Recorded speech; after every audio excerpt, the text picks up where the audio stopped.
With good news for today from Baptist Press, I'm Brandon Porter. Messengers to the Southern Baptist Convention in Anaheim voted Tuesday to move forward in establishing a website where pastors and church leaders who are credibly accused of sexual abuse will be listed.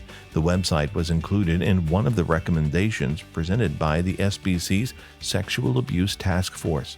The task force has worked for the past year with Guidepost Solutions to investigate the alleged mishandling of sexual abuse claims by the SBC Executive Committee. In addition to the website, messengers approved the formation of an abuse reform implementation task force to guide the convention in the creation of policies and practices to eliminate sexual abuse in Southern Baptist churches. New SBC President Bart Barber, pastor of First Baptist Church in Farmersville, Texas, is tasked with appointing the member implementation task force. Americans are expressing more confidence about moving into a post-pandemic mindset. A March 2022 YouGov tracking poll found less than 40% of Americans are scared they're going to catch COVID-19. That's down from 45% in January and the more than 60% who said the same back in 2020. A full third of Americans say the coronavirus pandemic is over.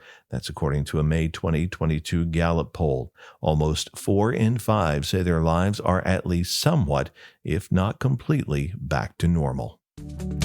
Good News for Today is made possible through our friends at the Voice of the Martyrs, a nonprofit organization that serves persecuted Christians around the world. Founded in 1967 by Richard and Sabina Wurmbrand, VOM is dedicated to inspiring believers to deepen their commitment to Christ and to fulfill His Great Commission, no matter the cost. Find out more and sign up for their free monthly magazine at vom.org/good news.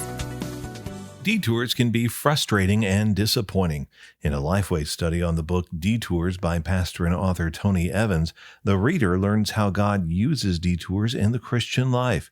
Evans says one reason for a detour is that we might not be prepared for our destiny, the destination at the end of a detour.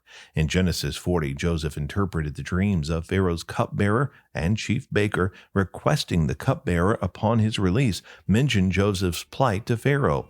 Had the cupbearer immediately remembered Joseph and mentioned him to Pharaoh, and had Pharaoh promptly released Joseph, Joseph could have believed his actions resulted in the release. Joseph was not prepared for his destiny, according to Evans. God would not share credit for his work with Joseph. You can find that full story at our website, Baptist Press. Thanks for listening to Good News for Today.